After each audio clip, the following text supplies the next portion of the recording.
তাদের একটাই মাত্র লক্ষ্য, প্রশ্ন যে ইসকনের ব্যাপারে আপনারা কি করছেন।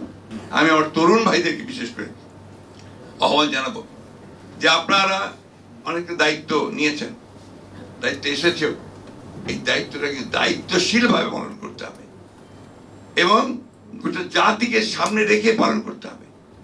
আমরা এমন কিছু করব না, এমন কোন হঠকারিতা করব না যে হঠকারিতার মধ্যে দিয়ে আমরা আবার অন্ধকারের মধ্যে চলে যাব।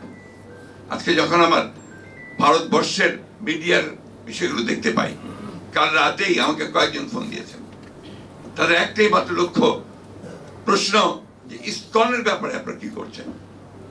এই প্রশ্নটা অত্যন্ত একেবারেই আপনার উদ্দেশ্য প্রণোদিত একটা অবস্থা তারা তৈরি করতে চায়।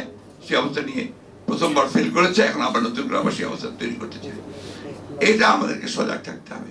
আর আমরা সেখানে কোনো মতেই যেন আবার সেখানে আরো একটা বিভাজন সৃষ্টি না করি। এখন যেটা এই মুহূর্তে যেটা প্রয়োজন, সবাইকে শান্ত থেকে বিষয়গুলোকে অনুধাবন করে আমাদের ধীরে ধীরে এগিয়ে যাওয়া এবং সবাইকে সঙ্গে নিয়ে সামনের দিকে আগানো। এছাড়া কোনো পথ আছে বলে আমি অন্তত মনে করি না।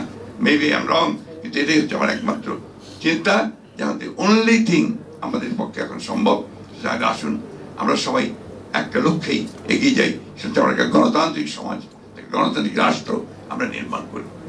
আপনাদের আজকে আমাকে এখানে আমন্ত্রণ জানিয়ে আপনাদের সামনে দুটো কথা বলার সুযোগ দেওয়ার জন্য আমি অত্যন্ত গর্বিত বোধ করছি। আবারও বলছি, এই পরিসরে বক্তব্য রাখার মতো যোগ্যতা আমার ছিল বলে আমি মনে করি না।